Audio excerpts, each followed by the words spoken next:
We are back with the Small Business Hour. This is episode 3. It is October 16th, 2023. Ben and Tim held down the fort on Friday without me. I was playing in a golf tournament down in Dallas for the DFW area, which was great. I heard they made fun of me and some of my classic memes while I was out, which is exactly what I would expect from them. So that's great. But we're coming back today, Monday, October 16th, with episode 2. Tim is out on vacation today, meaning it's Ben and my turn to make fun of him while he's out. So we're going to see if we can have some valuable discussion for small business leaders today, as well as poke fun at Tim. And at the end, we are going to be ranking, according to Ben and according to me, the top 5 college football rivalries in the country. So stay tuned for that. This is a new show. We're trying it out. But if you do listen to it, like the video, leave a comment, hit the subscribe button. It'll help us know what type of content you would like to see and if we're really putting out things that are valuable and people enjoy listening to, which obviously is the goal. We have a great time doing this, so we're going to keep doing it. But the more that we can put out valuable information or entertaining content, obviously, the more engaging it's going to be for everybody. So please leave us some feedback if you have the opportunity to do so. So, Ben, today, we each have a topic of interest that we think small business owners should know about. We each have another topic that we found interesting that we want to talk about in relation to small businesses. And then we're going to finish the show by ranking our opinion of the top 5 college football rivalries. I'll let you go first. Just if nobody's watched this before, we do not know the topics that the other person is bringing up, which makes it kind of interesting. We have to think on our feet, which, for the record, Tim's not here to defend himself. We have an episode that has not been aired that we scrapped essentially the entire episode because Tim could not think on his feet fast enough and come up with answers to the topics that we had. So we're getting better with that. But since Tim's not here today, I don't imagine we'll have that problem. So we'll proceed with Ben and I. Ben, topic number 1, what do you got? You want to do the conversation or just the good thing to know if you're a small business owner? Let's start with the good thing to know. Good thing to know. Perfect. All right. So this article, smallbiztrends.com, is where I got it from. Basically, what it's talking about is that Zoom is now upgrading its adding enhancements to its current suite. That basically the key piece is that it's going to add AI integrations. So it's actually going to allow for live transcription, sentiment analysis, and real-time solutions, whatever real-time solutions means. But I think this is something that's applicable to our business as well. We, for those who don't know, we use a AI recordings and transcripting tool called Fireflies that we use a lot. And when I say use, I mean go back to and be able to say like, hey, what exactly did this person say? What are these requirements that they put for this project? Now we use it in Teams, but having Zoom, the ability to do this on its own. Obviously, it just launched. This article was posted 2 days ago on the 14th, but definitely something to monitor and track and see if you are a Zoom user. I'm sure other companies like Microsoft, I don't know what the other companies that do this, but whatever meeting conferencing tool you use, I'm sure there's going to be more and more of this. But there are some really cool pieces there. There'll also be some generative AI, so bot flows for faster customer engagement. We're also seeing more communication channels, remote desktop control, and third-party app integration. But the big piece in my mind is that AI integration, which is going to do a lot of things for your business in terms of just being able to keep on track. I think the biggest thing for me, and Kade, maybe you have a different opinion on this, but once we started using that AI, I stopped taking notes in meetings only on like the most important pieces, like summary information, not like, hey, this person said this person said that. It just really freed me up to be able to have conversation and not focus on those little details. Yeah, I think that's huge. I've never been a big note taker. Thankfully, I've been able to like remember things pretty well. Also, have people like you who I've asked to take notes often. So I'm sure you were relieved to not have me ask you to do that anymore. But when you're taking notes, it can be difficult to fully focus and be present in the conversation because you're thinking about things that you want to make sure you capture. So it does kind of relieve you of that. The other thing is, I have conversations that I walk away with a specific impression and I'm like, okay, I need to do X, Y, Z. But then, it's Friday afternoon. I'm like, I'll do this Monday. I come back Monday, full weekend in between. And I'm like, man, I know there was something that I needed to do, but what was it? Now you can go back and verbatim get exactly what was said, exactly what you committed to. It really kind of alleviates the burden of trying to take meeting minutes or notes in real time, and let you also go back and check what you understood. Ours is kind of fancy too. It even asks us, it allows us to ask things like, how effective was Ben in delivering the message in this presentation? And it'll give us feedback, which can be pretty handy sometimes just to talk about, how long do you spend talking, things like that. We've used it on sales calls to make sure that we definitely don't want to talk more than 50% of the time, right? And preferably it's probably around like a third, the amount of time we spend talking versus a potential client, because we want to be asking questions, really hearing from them about their pain points. And so it allows us to really look at those numbers and see what that split is, and how much we got the prospect actually talking with us as opposed to us talking at them. So I think they're super useful for anybody who's in a lot of meetings. But if you are a small business owner, you're stretched thin, you want to have a point of reference to always go back. Super valuable to have in your meeting so you never miss what is said. Absolutely. You want to go ahead with your I piece? will. So this is it's something good to know that I think relates to small businesses a little bit different in a way that I'm going to talk about. So Friday, Microsoft completed a purchase of Activision Blizzard. So for those of you who don't know, Activision is the maker of the very popular video game Call of Duty. This was like a 2-year process that had to be approved by 16 different countries' regulatory bodies in order to bring them together. Microsoft is an enormous company. They have, I don't know with Activision now, but the most recent number I could find was 238,000 employees. So obviously, this is the Small Business Hour. What does all of that information have to do with this? Well, couple of quick bullets that I want to throw out there. One, we recently talked about the Writers Guild of America strike and kind of a gap in content that existed during that time period because all the major studios were not producing or writing anything new. In addition to that, I also know of authors, for the record, who were not writing during that period. I don't know the exact overlap between like screenwriters and novel writers, but when I said writers, I meant people who write novels. So there may be a gap on that front too. I'm not 100% sure on that. I think there's another thing that you could throw out there. One of the most popular gaming studios, if you are familiar with video games or the gaming world, is From Software.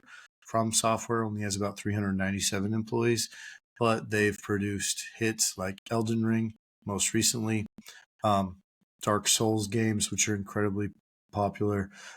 They've kind of created their own genre and had a tremendous amount of success, despite being a smaller company.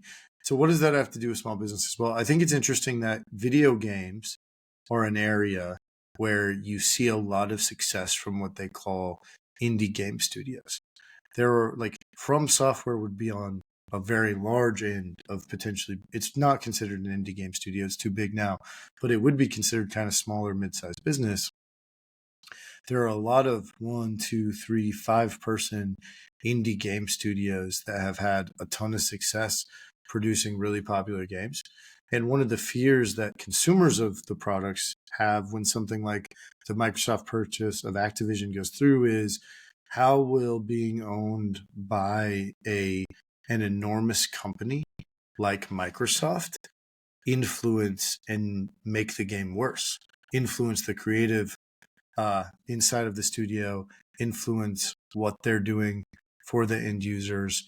Some people fear that it's going to force them, Call of Duty is already known a little bit for microtransactions inside of their games, but some people fear it's going to become even worse when they're owned by something like Microsoft. So I think the reason why I'm talking about this, and I think it's worth noting for small businesses, is that in games, smaller studios have found a tremendous amount of success to the point where they're often preferred over somebody like a Microsoft owning an enormous studio. And for a lot of small business owners, I would say we could throw ourselves in there, Ben. Like, it's intimidating if you're competing or going up against these enormous companies, right? Like a Microsoft. In our case, I'm not going to say that we're competitors to these firms like Deloitte or EY or anybody like that, because they certainly wouldn't consider us that. But occasionally we'll compete on jobs, and it can be intimidating when those are some of the brand names that are stacked against. But there are major disadvantages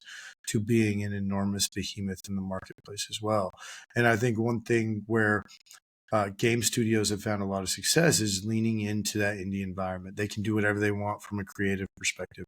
They can do whatever they want from a pricing perspective.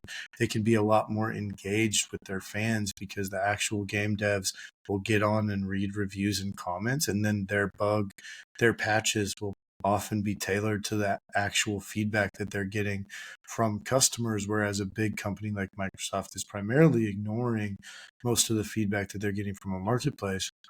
And I think there are other areas where you're starting to see that success emerge. I think with COVID and now the gig economy that's emerging, you're starting to see what might be called that indie model happen a lot more frequently in more professional or traditional white collar type roles. And I think the thing that I would say, the reason why I think this is worth talking about is because if smaller businesses can emulate what game developers have done, like their approach to the indie market, to having success as an indie game developer, which is lean into the advantages you have of not having the corporate or overlord structure that really influences how you do things. Lean into being able to go directly to your customers and get feedback. You can really learn a lot from indie game developers that will help you more effectively establish yourself in the marketplace that you exist in. Certainly, large companies are going to have some advantages over you, but to your customer, you're going to have some advantages over a large company. So it's about figuring out what those are and then leaning into it like indie game developers have done for a while now. So I just kind of went on a tirade, Ben, but I know you like to play some games too. Neither of us are huge gamers, but we do like to play video games occasionally. What are your thoughts on everything that I just kind of word vomited at you? Yeah. Yeah, I was a little worried where you were going there for a second, and then you chopped it together. I was like, "Oh, okay, that makes sense." Yeah, no, I mean, I totally. And truth be told, I'll take it a step further. Um, I when Kid and I were initially talking about, I was joining the company. Um, this was exactly the kind of thing I was looking for. I didn't want to be ruled by corporate overlords. You're looking at the other my current corporate overlord. Excuse me, I can't talk today. But yeah, and so the fact that I get to make fun of my corporate overlord on a daily basis, that's very different than other jobs. If I do that in other jobs, maybe not so great for my career prospects. But I digress. What I'm trying to Also say not is, great in this scenario. He just doesn't know it yet. oh, okay. Well, hey, the next podcast will be only Tim and Cade. Actually, I will no longer know. But yeah, no, I think I totally agree. I think when we work with clients, especially when we're talking about like a second contract, when we're working with them the first time, usually we kind of do things by the book. We're a little bit more, we standardized, but we do customize for what they need. But especially on the second contract, once we have a relationship and once, there's a level of trust, we will do anything that makes the deal work for them, whether that's different payment terms, different work terms, different scope than what's typical. I mean, we've expanded certain things, we've attracted certain things based on client needs, and I think what you'll see is that the big companies, the ones with the huge budgets and all that, They have a business plan and they do it this way and this way only. And when you're a small business, you have the ability to be flexible. You have the ability to, hey, if you think that there's an idea that your product is going to be really good in this consumer segment, and maybe you're going to go a little bit outside your typical marketing bands, like your cost as a percent of revenue, you can still do that if you want to. Whereas in a big corporation, you're going to have 6 checkpoints that's going to say, no, you can't do that just because I said so. So having that flexibility and being able to really connect with your customers as opposed to just being another name and a faceless entity, I think is something that you can really lean into.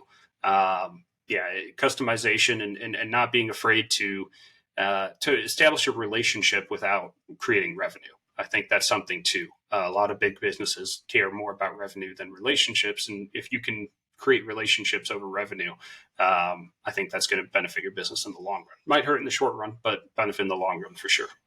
Yeah, no, I agree 100%. All right.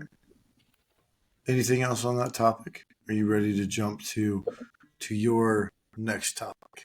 I'm good to jump. I could probably talk about it for another 5 more minutes, but I think I'd be just saying the same thing over again because it's something we preach a lot as a company too. When we're talking with people, especially when we're competing with big, companies, is that we're going to take a personalized approach, and I think that that's something all small businesses should do. So yeah, I mean, I think in our space, one thing, I'm not going to name many firms, but if you work with some of the big name firms, they're selling their brand.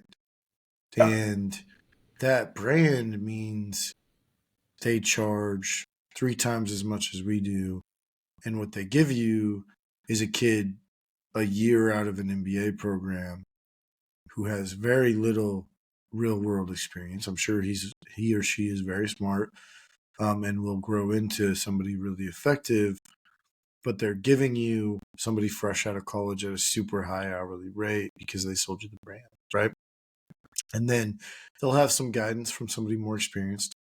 But in general, they're giving you younger folks who just came out of college programs. And I don't know, man, for, as much money as that costs, that's pretty expensive to pay when you could pay a third of that price and get like people who have done those jobs for billion-dollar companies for a decade or more and have that level of experience.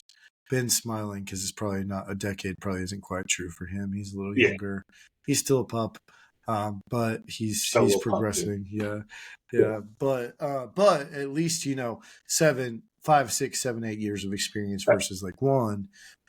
You know what I mean? Like more experience, more variety of experience, same level of education, third of the price. It seems like a no-brainer, but a lot of times people go with the brand because it's safer, right? It's like the way that I think about it sometimes is like it's like the NFL draft. It's like drafting a quarterback versus not, right? Like no GM loses their job for drafting an offensive lineman. You know what I mean? Mm-hmm. Like they just don't. That's the well-established position that is always needed, that you have a little bit higher hit rate of them at least being serviceable. And even if they're not good, it's usually a lot less noticeable, right? But if you trade up to the number 1 pick and you take a quarterback and that quarterback doesn't work out, you're probably losing your job, right? Like you're essentially betting it. And obviously not nearly to that extreme, but I think for many companies who are looking for services, nobody can fault them if it goes wrong if they go with the season brand, right? Even if it's more expensive, even if it's whatever, right? If you've got one of the big brand names that everybody knows, then nobody's like, oh, why did you do this? But if they go with a smaller, more relatively unknown quantity and it doesn't work out, then there's a lot more scrutiny on that, right? So it's like safer for them, even if it's more expensive, to go with the bigger brand, which is why for small business owners who are out there who are like us, I would highly encourage you to really focus on the relationship so they know you and they understand what you can do, and focus on really establishing your value and your skill set so that they feel a lot more comfortable with you. Because that's one of the things that they're going to have to weigh when they look at that is like, Like, how does this compare to one of the big brands that are out there in the marketplace? And what advantages does it have over the big brands instead of just the downside? Yeah. Yeah, we felt that burn going for big name brands before. I won't name it, but there's one that we've gotten to a multiple year contract with that just about every time we talk about them, we talk about, hey, is this really worthwhile? Is this really worthwhile? What's our alternative? So, whereas some of our relationships with smaller companies are much more fruitful. So yeah, would definitely second what Kate said about that. Mm-hmm. All right, you want me to jump to my other article? Yes, I do. All right, perfect. What do you got? So my other article, there's not much in the article, but it brings up a question that I'm thinking about. So the article's about different ways that AI integration. We're doing double AI this week can accelerate small business growth. It's from ASBN.com, America's Small Business Network, which is I'm new to, but basically it's talking about like certain ways that research has shown that AI can help people do certain things in the small business world, and that's really all it comes down to. But the question that it kind of prompted for me was around when we're talking about solo entrepreneurs or very small teams. What capabilities do you see AI bringing to those people that maybe 10, 15 years ago they couldn't do on their own? And I have a couple of ideas, but I'll let you go first. Like what's different now with AI as opposed to 10, 15 years ago for those kinds Yeah. of businesses? Well, I think I wouldn't even say this just AI, although AI is a big part of it. But I would almost say it's a combination of AI advancements in the internet and just content and material. YouTube is a big part of it, but I think it expands your skill sets and it expands your capacity if you use it correctly, right? Like essentially, you are limited by your productivity is limited by what you can do and how much time you have to do it, and how I guess you could throw in how fast you are at doing specific things, right? And so I think AI does um, it helps in all three of those areas. It helps you be capable of doing more things. It helps you do things that you can do faster. Um, and in doing certain things faster, it frees up more time for you to do other things that you might not have otherwise got to, right? And I think some practical applications of that, right? If you are a solopreneur or if you're like a 3, 4, 5 man shop, maybe you're building something, right? Like, so from a marketing perspective, there are AI tools out there that can help you create things like YouTube thumbnails, presentations, product videos, things like that that probably aren't quite as high quality yet as hiring a legitimate marketing firm. Um, but on the flip side of that, um, they're cheaper, they're faster, and it's still pretty high quality, right? Right. And so you can produce things much more quickly, right? You cannot be a marketer and suddenly produce good marketing content. ChatGPT has a plugin. If you guys haven't used the plugins, I would highly advocate that you start playing with those. But it has several SEO plugins that allow you to plug your website in and check for things that you can do to upgrade SEO, right? To do different things from an SEO perspective. A lot of AI tools can help you program and code. So there's other things like, building a website, right? Where maybe previously you would need to hire somebody to build your website. Or you might use a tool like a Squarespace or a Duda. But now you're capable of doing it yourself more effectively, and or you could even build a better version because of that, right? From a sales perspective, there are AI tools out there that can automate LinkedIn outreach, can automate cold email. I've even seen, I've never tried to use one, but I've even seen AI tools that supposedly can use a AI like an Alexa or a Siri that calls people. And actually has a conversation as like a cold caller for people, right? Which can expand capacity. There's infinite possibilities, and I think it can be applied in a ton of places. AI scrubbers for email that sift through your email and only bring the most important stuff, right? Like Microsoft, if you're in Office 365, now integrates with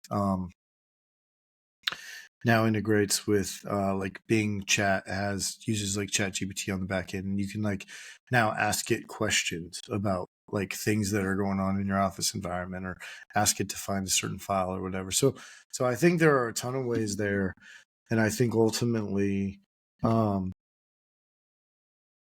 think a couple things. One, people who embrace this stuff are going to be at a significant competitive advantage over people who don't. Two, before you spend money on traditional services or vendors or technologies, you should really do your due diligence, because obviously if you're a small shop, cost containment is important, but B, there might be plenty of ways in today's environment with the technology that is available to, in a more cost-effective manner, get you at least most of the way there, right? Like there probably is a cost-benefit analysis on some of those things, but really being conscious of what you can do or can't do is a big thing. And yeah, I think it just opens up the possibility to be much more productive and expand your skill sets to where you don't have to hire outside parties as frequently to do things, which can really help you from a cost containment perspective, and it can really help you from just an effective business strategy. Sorry, I rambled a little bit there, but I think it's hard. I think we should talk like about some specific examples. I know I just kind of spitballed some, but I think I want this to be valuable to people who might listen to it. And I think this is one of those areas where like I'm talking about it very theoretically and it's all true. But like if I'm a small business owner listening to this, it's like, okay, but like what do I actually do with that? You know what I mean? Yeah. Yeah, no, I totally agree. What I was going to say about this, and I'll get to that in a second, is I think it expands a solo entrepreneur or small team's capabilities in terms of breadth. I don't know if it does as much in terms of depth. So what I'm saying by that is, let's say that and I'll use a few examples here. Let's say that you're us and you're wanting to start a data analytics, data management, data strategy company. You're probably pretty good at that. And you probably have a lot of depth in that subject. You probably don't know a whole lot about sales. You probably don't know a whole lot about marketing. You probably maybe don't even know a whole lot about operations or legal requirements, things like that. What I believe the biggest value with AI is going to be its ability to tell you what you don't know, as long as you have some level of prompting.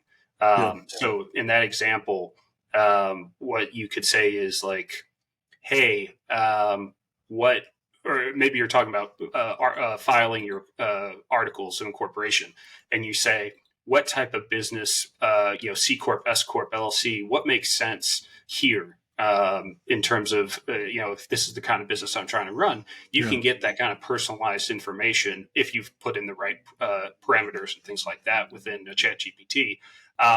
Whereas before, you just kind of had to Google like 10 different things and combine all this information on your own. Another example could be, hey, what are some different avenues that I could market my business? I mean, this could apply to anybody. What are some ways that I could market a business with these characteristics? Here's my budget. Do I want to go local, regional, nationwide? Those kinds of questions that you can ask ChatGPT, I think, will give you that breadth of some basic knowledge in these areas. The limitation, I would say, is depth. I think you can get some very specific areas of depth, but it's not going to think for you. If you don't know what to be asking, if you don't know what to be looking for, it's not going to tell you. Nothing's going to be able to do that. And that's where hiring expertise is still valuable. So I'll give you an example. We have a marketing company. I think I can name them, right? Who Yeah. we work with.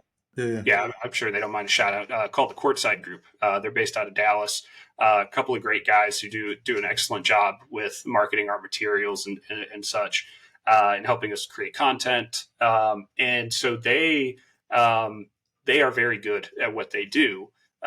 Could we have done some of what they do on our own? Absolutely. We could have plugged in, taken a case study of something we've accomplished for a client. We could just throw all the parameters into ChatGPT and say, hey, write us something. And then maybe edit it a little bit. And there you go. There's our content. But will it be aesthetically pleasing? Will it flow well? Will it be something that we feel good about putting in front of potential clients? No. And that's why you still need those experts and you still need that human intervention in those areas to get that depth. But to summarize, I think breadth in areas where you're not an expert and you just need to know kind of where to get started. I think AI, ChatGPT, is going to be a godsend for that.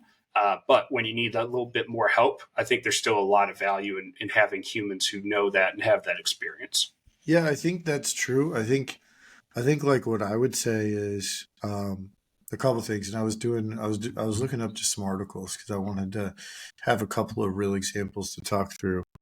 Um, but I think one thing everyone has heard the phrase like, "Is it more art or science?" Right, when talking about stuff, right? And I think this is not true 100% of the time, but I would say in general, like if it's more science, the AI can go deeper because it's formulaic, right? Like there is like code is code, like rules of grammar. If you wanted to proofread like an article that you wrote, are rules of grammar, like things that are science. It's going to be a little bit more effective. Doesn't mean that it can go as deep as an incredibly knowledgeable person, but it is going to go deeper knowledge based wise on things that are more scientific, things that are more art, marketing, creative, right? Like things like that. It can still do stuff and it can still probably do things better than somebody like me who isn't a super artistic person, but it isn't a substitute as effectively in those areas as somebody who truly has that creative talent and creates things, right? Like that look aesthetically pleasing and are excellent to communicate with clients with and things like that, right? So like I think there is something to be said for one or the other, right? Like, is this art or is it science? Sometimes it's both. But I think in general, right, like we build a lot of dashboards in Power BI or Tableau, right? And if I'm building a Power BI dashboard, I can ask ChatGPT how to write the M code or the DAX in Power BI to get something specific, and it can help expedite my process. It's a science. It's a code language, right?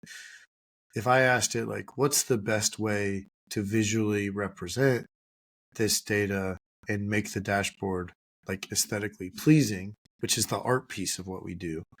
Well, it's going to have some ideas, but like I've probably, given that I've done a few thousand of these, probably going to be better equipped to understand what people are going to react to and like um, from a more like presentation perspective inside of a dashboard than what ChatGPT will. Now, maybe I'm wrong. Maybe it would beat me at that, but that's my theory. Because when you get into more of that art piece, it seems like that makes a little bit more sense. But on, I looked up a couple articles just because I was like, if people listen to this, I want to have like real stuff to like talk through. Like, here's what you should do. So, if you're a small business owner, some of these ideas are ours. Some of them are from articles that we're looking up. I got a couple articles here.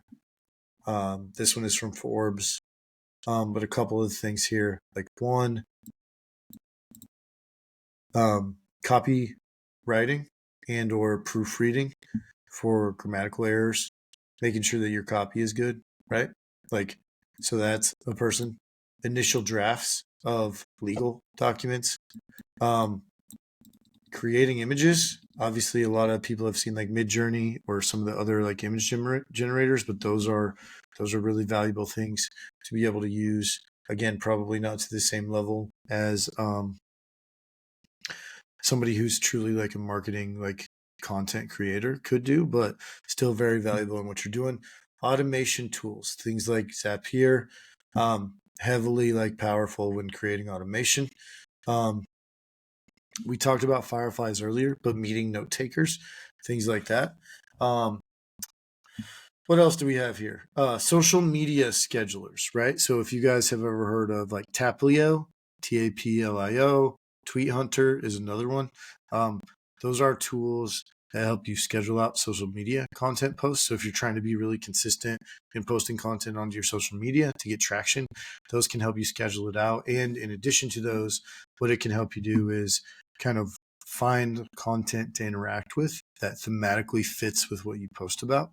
So they use AI to kind of find other posts that are engaging and then help you engage with those posts to gain more traction. Spell checking. What else do we got here? Those are pretty good tools. Google Sheets AI. If you use Google Sheets instead of Excel, you're wrong for starters. But if you do happen to make that mistake, then there is something that Google has just rolled out that can help you with your Google Sheets formulas, setting those up, things like that. So that's another like handy thing like that. So I think there's a lot of other uses like this, but I think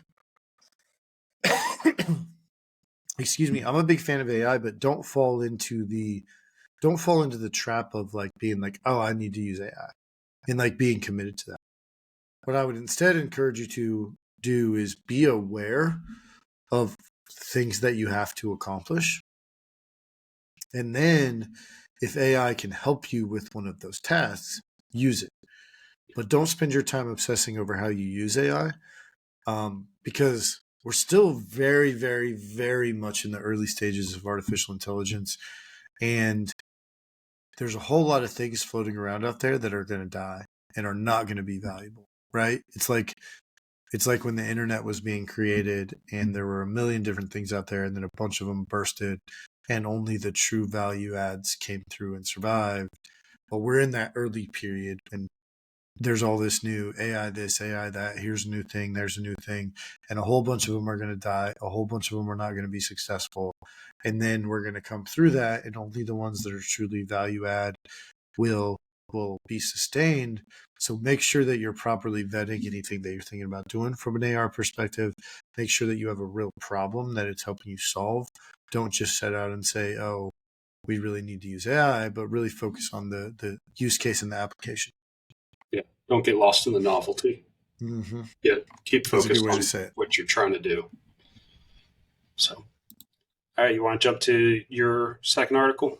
We can. I was glancing through a couple of these just to see if there's anything else we're talking about. But so my second article today is, I think more interesting than anything, but I think it's worth talking about in relation to the stresses of running a small business. So, I'm going to read a piece of an article. Shout out to the Hustle newsletter because that is where this article comes from.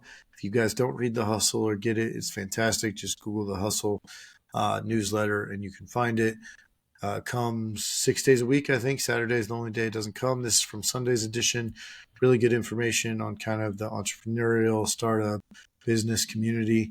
A lot of good stuff. This is a piece of an article from the Sunday Hustle. It says a few weeks ago, this person, that has a name, I'm not going to say it, paid $3,700 to be abandoned on a remote island in Indonesia. The 30-year-old entrepreneur flew from his home city of London to Jakarta, then boarded another flight to a regional airport. A car service drove him to a pier where he climbed into a janky speedboat and hummed across the ocean for 90 minutes until he reached an uninhabited mass of land covered in palm trees and dense brush. The boat turned around and left, and this person remained marooned there for 10 days, alone and nearly resourceless. He slept in a hammock, subsisted on coconuts and crab, and spent his days foraging for firewood. This is a quote from him. You actually realize just how much time you have in a day when you remove all distractions. There's something about just being in nature and going back to the basics that I love. So, Ben, what are your initial thoughts on that? No prompting, no commentary. I'm just curious. Like, what What do you think of when I read that snippet of that article? If I'm being honest, the first thing I think of is I'm guessing the 3700 is mostly just the flights. Yeah, Um, probably. It seems pretty cheap. Of course, yeah, like how much could you really charge somebody to just leave them on an empty island? exactly. The second thing is that sounds really cool. Um, Now I would want some Castaway kind in of real life.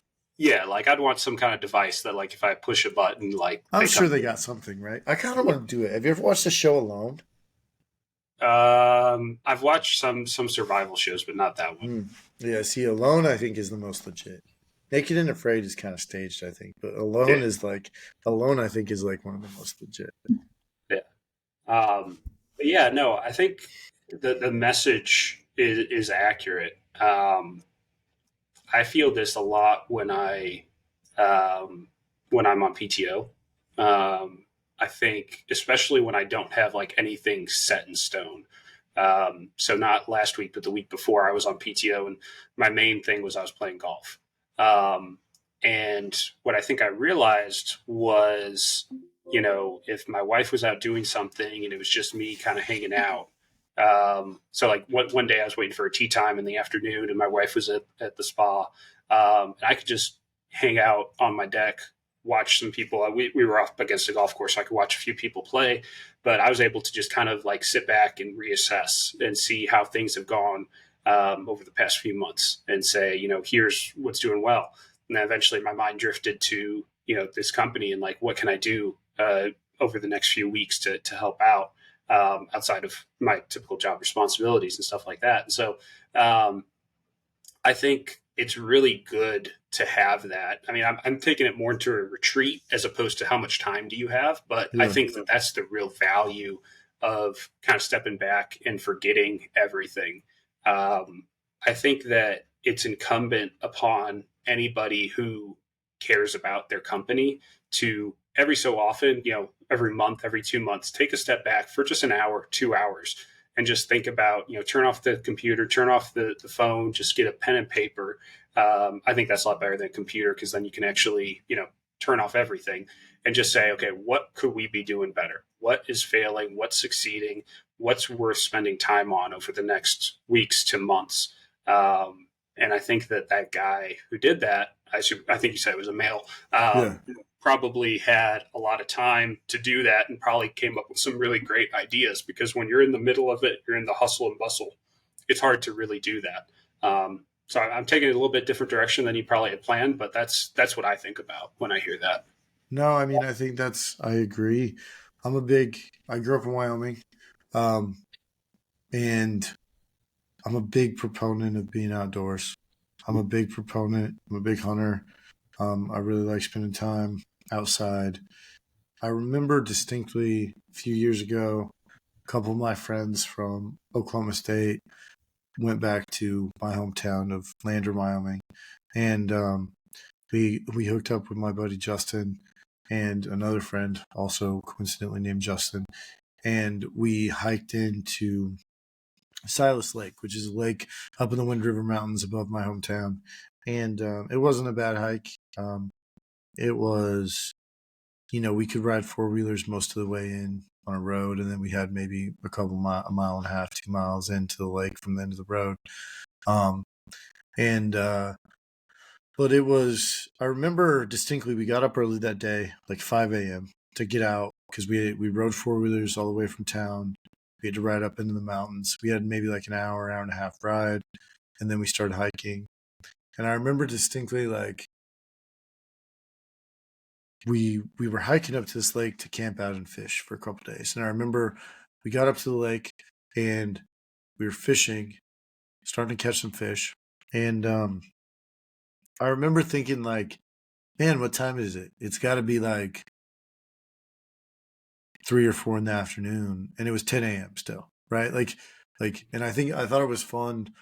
I thought it was a funny quote from that article where that guy was like, "I forget how much time we have in a day," um, and I think that that's true. And I remember distinctly like feeling it that day, and I think it feels like that. There's something strange that happens when you're working that everything feels like rushed and the days fly by, in my opinion. You're going from meeting to meeting. It's often blocked in hour, half-hour blocks. It's just a constant boom, boom, boom, boom, boom. And when you're outside, when you're disconnected, when you don't have your phone, when you don't have anything scheduled, like it feels like time slows down a little bit. And it does feel like there's more time in the day because you're decompressing a little bit. You're not just like locked in meetings, having conversations and doing all of these things. And I think you're also like a lot more present in the moment often because you're not thinking about all the stresses and worries that you have going on, right? Like you're thinking about like, oh, I'm hiking up this mountain and it's difficult, right? Like my heart rate is up, I'm breathing hard, like I need to take a moment to rest and then I'm climbing again. Like or I'm trying to catch these fish or whatever it is, but like you're very present in the moment. And I think all of those things help you kind of disconnect. And it does feel like that time stretches out, but I think it's incredibly valuable. And I think it's one of the hardest things to do in today's environment. Like even this weekend, like I was down in Dallas playing in a golf tournament, but my phone was blowing up like the whole time, right? Like, no thanks to Ben for starters. No, I'm just kidding. But it mainly wasn't Ben. But like, I'm getting constant emails, constant messages on Teams. I could have gone on like do not disturb, I guess, but there were things like Saturday I was monitoring like football game scores, so there were things that I wanted to track. And so like it's just like it's so hard to disconnect. And I think it's critical whether you're a small business owner, a leader in a smaller mid-sized business, or even like just busy professional in a large company, right? Like I think it's very, very important to disconnect and kind of recenter yourself. Have a day or two where you're really disconnected and you're more present in the moment and also a little bit introspective in what's going on, what's happened, what you've accomplished.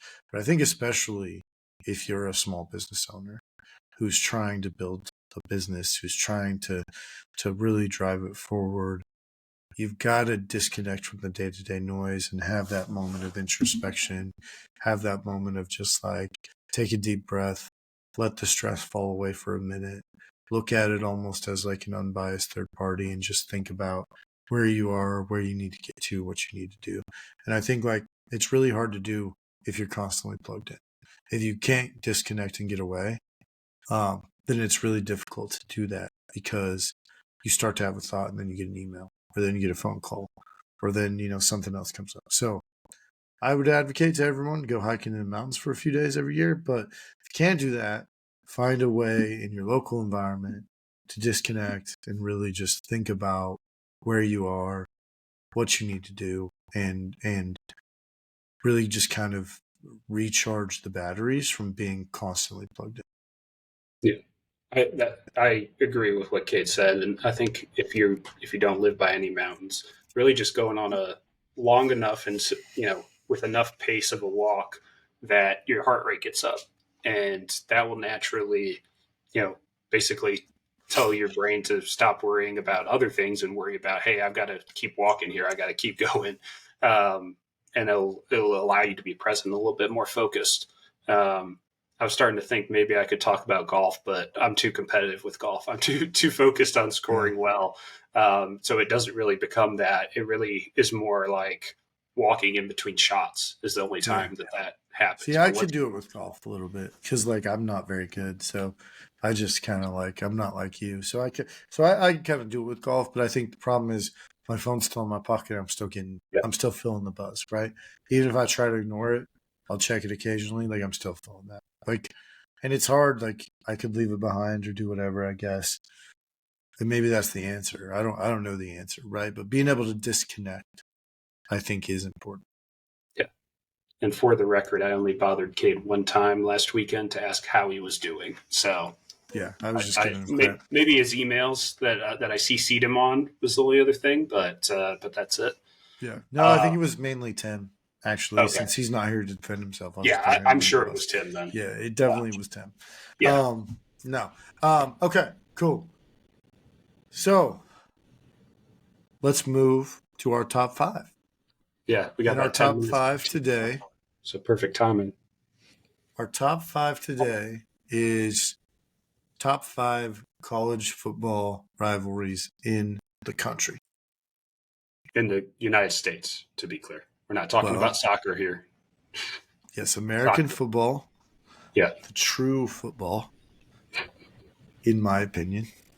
Although I don't mind a little soccer. Um,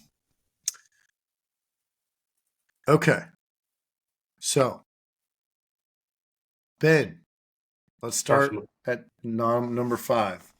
What, in your opinion, is the fifth best college football rivalry in the country? so I'll preface this before we go through all of them. What I did is I said, what are the 5? Like, and then in any order. And then I said, okay, I've got the 5. Now let's order them. So I think all of these are pretty dang good, and I can see arguments for them. I ended up picking basically like one per conference on accident. So I think there's at least one team from the major conferences other than Pac-12.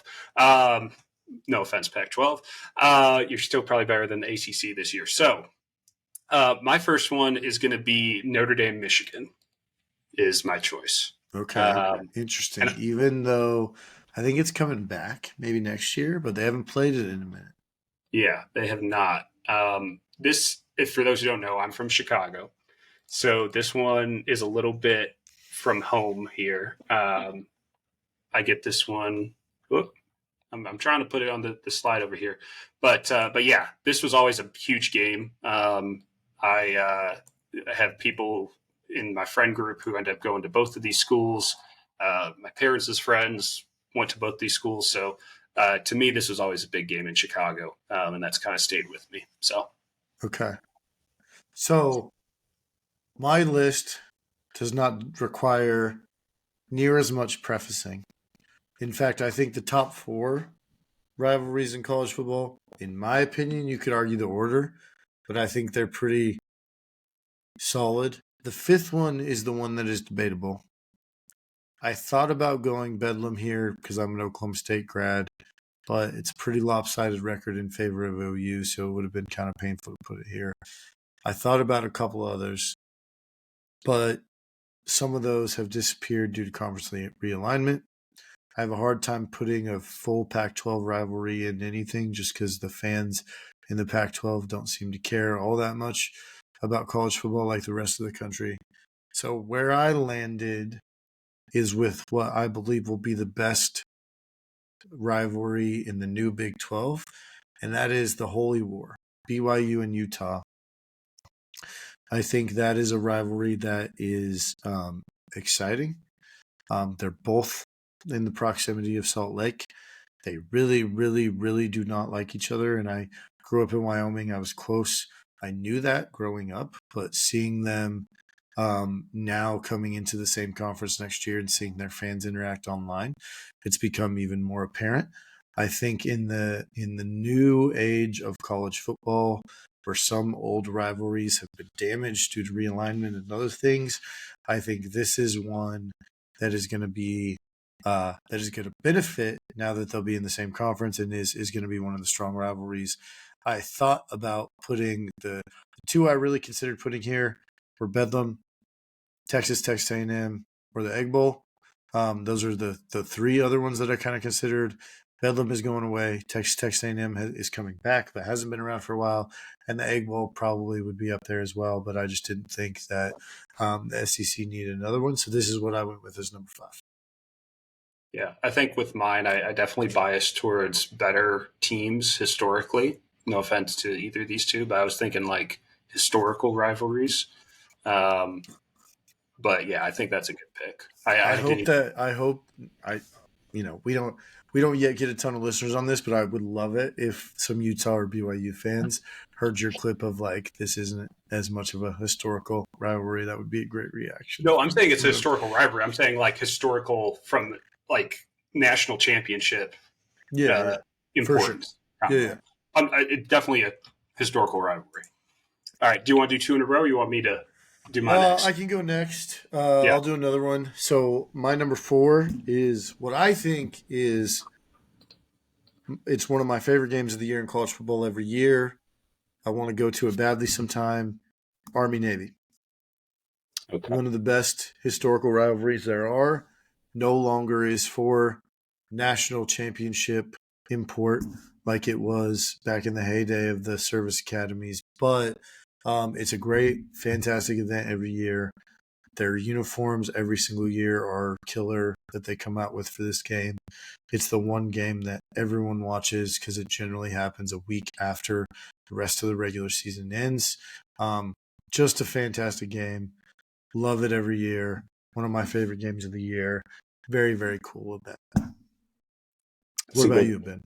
Another one I didn't even think about. You can probably tell pretty quickly that Kate has a much better knowledge of college football than I do.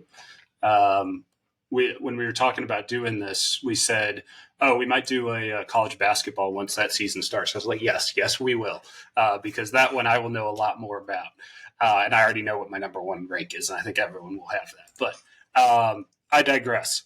My number four is my honorable ACC shout out. For those who don't know, my undergrad and grad school were both ACC, so ACC shout out. That's going to be UF FSU. Right. I picked this one predominantly because of the fans and the fan base. I know FSU fans to be some of the most passionate ones.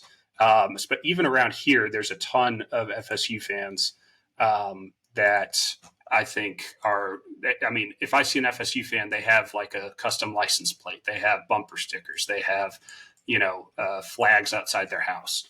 And then Florida fans are a little bit more local, from what I understand, and they're a lot more, and they're very passionate as well. I just don't run into them as much because I'm in Virginia, not Florida. But I see that as a very passionate rivalry, and obviously very big games, a big recruiting battle as well. The Florida market is very important for SEC and ACC for that matter. So, Go ahead. quick question. Yeah. Why? I thought about this one too, and I thought about FSU Miami. Why FSU Florida over FSU Miami? Unless you got FSU Miami I higher. don't have FSU Miami. Yeah. Call this recency bias. Miami has not been the Miami of years past. Yeah. That's fair. So that's probably the reason. Gotcha. Okay. Yeah. No, I like it. Yeah, Miami but has not been thinking about that one too. Yeah. I just remember when we were kids, that was like the wide right, wide left. Like the FSU Miami game was like a classic every year in like the 90s, early 2000s. I remember that when Ben was still in diapers, a newborn baby. No, I was not. I was 1999 when Ben first became a twinkle in his parents' eyes. Yeah, no, I was alive then. I was starting school. All right. Enough about me as a baby. I'll go for number 3 then. So this guy, I'll be honest, I know probably the least about this rivalry of the 3 people you see on this podcast, and that's going to be OU Texas. This is more of a, if I don't put this in here, I'll probably get yelled at by Tim. So, yeah, I think it's a pretty big rivalry. I always see the games as highlights on Sports Center. Again, where I'm from, Virginia, it's not as, a big deal, but I know that this is a big deal around this area. So that's why I don't have it a little bit higher, but I could see people who put it higher. All right. And quality of the games, I'll say also, is very high every year. Except last year. 49-0 Texas. Yeah. Okay. Number 3 for me is the Iron Bowl, and that is Auburn, Alabama. And I think there is an argument for this to be higher, 1 or 2, especially given the national championship implications that this has had over the last 15 years or so. Obviously, Alabama has gone on an incredible run. Auburn has won a national championship in that time frame with Cam Newton. They have played for another when Florida State won their national championship in, I believe, 2013. Kick six, obviously, is one of the most memorable college football moments that we've had in the most recent history. This is a game that I really want to go to in both Auburn and Tuscaloosa. I think that it is one of the best rivalries there are in sports. I think the passion of those two fan bases also is incredible. I would love to go visit it. You had everything from poisoning of the trees, where the Alabama fan poisoned Auburn's trees. You have kick six. You have the Cam Newton year. You have Alabama multiple years beating them. I think it was 2 years ago when Bryce Young to win the Heisman led Alabama from down late, something like 21-6, to come back and score twice and come back to win. A lot of great games, excellent rivalry, and over the last 15 years, always seems to have national championship implications. So, because of that, I think it could be argued higher, but the two that I have higher, I'm going to argue historically have had the same level of implications and are slightly bigger games throughout the course of the history of the rivalry. And if we're going back where I'm going to do another one, my number 2 is Red River, OU, Texas. I went to Oklahoma State, so I hate both of these teams. I do cheer for Texas in the Red River Shootout, even though a lot of my family are OU people. I love them, but I do not love their school.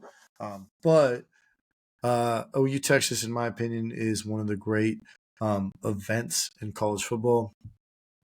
It's in a neutral site in Dallas. It's during the Texas State Fair. They split the tickets 50-50 down the middle. So it is half burnt orange, half crimson. It is an excellent event, and there have been some fantastic games throughout the course of history. Just in my lifetime, you have Roy Williams jumping over the offensive line to knock Chris Sims' interception into the air and catching it.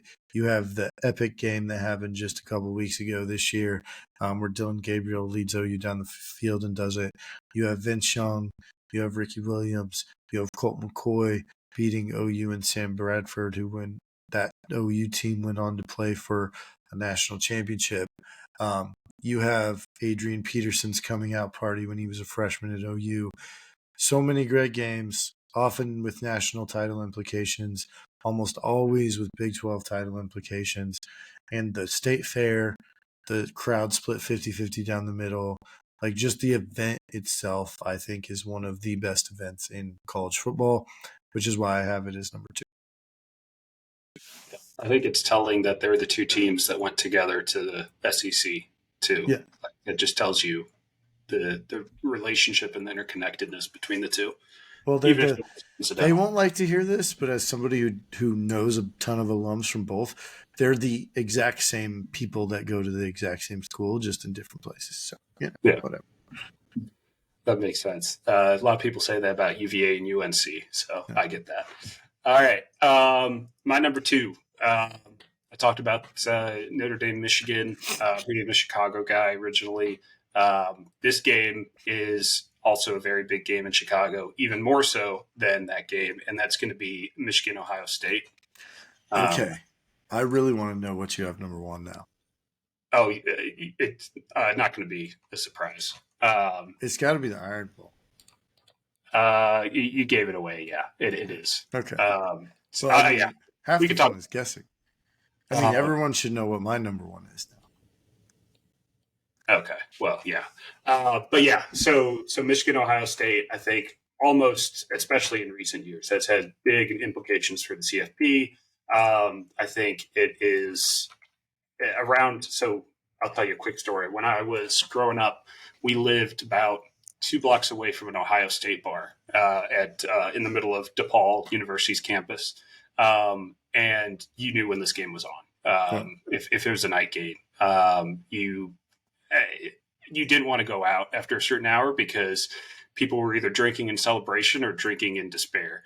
And that was, always something that was very clear and something I remembered from my childhood. So, yeah. So Michigan, Ohio State for that one.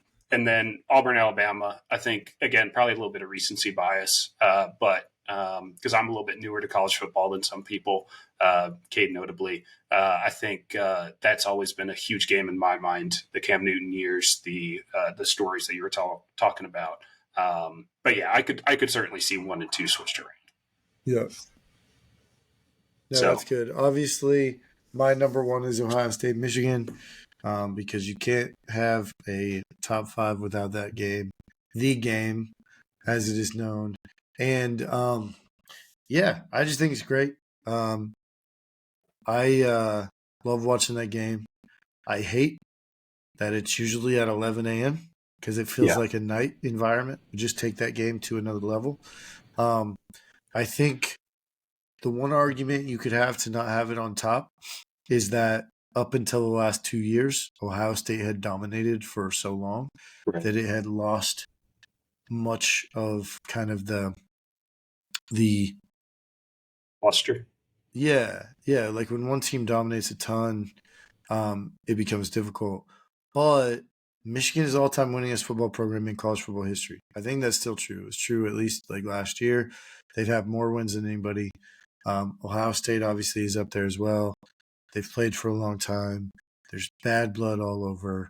If you talk to anybody in those areas, it's just it's one of the big ones. And especially when it's played at Michigan, I think the Big House, I haven't fact checked this for sure, but I think the Big House is the biggest sports stadium, non NASCAR sports stadium in the U.S., like 112,000 seats or something like that.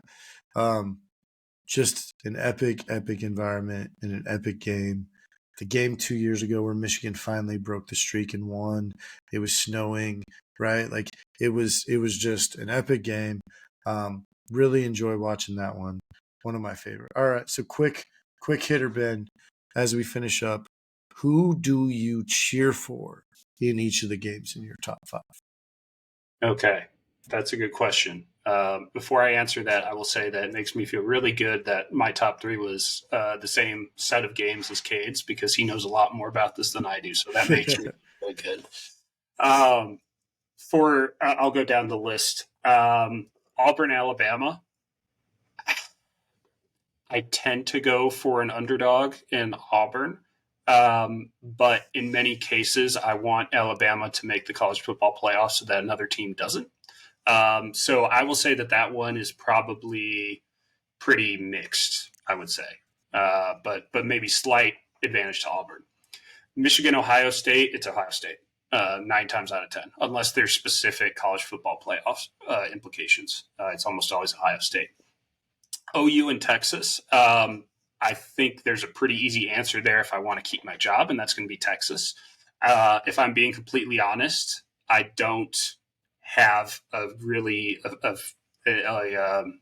what's the word Strong, yeah, I rooting don't have. interest. I was going to say a thing in the fight. I can't remember the idiom, but You don't have a dog in the fight? dog in the fight. Thank you. Yes, I don't Yeah. have a dog in the fight. So, yeah, I guess I would pick Texas, but I don't have a strong opinion either way. Short of keeping my job. Florida FSU. I tend to go for ACC when it's non-conference games, so I would tend to go for FSU here. Notre Dame, Michigan. I don't like either. I hope they tie, and somehow that takes them outside of. I mean, there's no ties in college football, but I hope somehow they find a way to tie, and they both get counted as a loss. Yeah. I guess And if I had to then, go with Notre Dame, just because they're partially ACC. okay, and then the two that were different on mine, Army, Navy, and Holy War. Army, Navy. God, I don't have a dog in the fight. I really don't. Maybe Navy because UVA played them in a bowl game recently. Like that's literally how slim a margins it is. BYU, Utah, I typically go for non-religious schools, so I'll typically go for Utah in that instance. Gotcha. Very nice. Yeah. So I cheer for Michigan. I'm just not a huge Ohio State fan. Especially recently after they stole our defensive coordinator. Texas OU, I cheer for an asteroid, but short of that, I cheer for Texas. I cheer for Auburn every single time against Alabama. Not a big Alabama guy. My granddad was in the Army, so I cheer for Army. I know a lot. I have a lot of friends I grew up with that went to BYU, so I would say I generally cheer for BYU in that game. And then I always cheer for Florida State against Florida or Miami, for that matter. I got a good friend who's a Florida State guy. And then I would probably cheer for Notre Dame over Michigan. That one's more up in the air. Would depend on the year, who the underdog is, what the implications are. My wife likes Notre Dame, I think just because she used to have a crush on Brady Quinn when he was a quarterback there. But, whatever. She likes Notre Dame to some extent, so I'll occasionally cheer for Notre Dame just because she likes them. Yeah. Well, no, I'm a Navy game, but I didn't want to interrupt you. But my family was always Air Force. So, if it was Air Force, and I have a former colleague that played at Air Force in basketball, but I would definitely take them. But Army, Navy, I don't have a dog in the fight. Don't have a dog in the fight. Fair enough. All right, Ben. It was fun. Episode 3, down and dusted.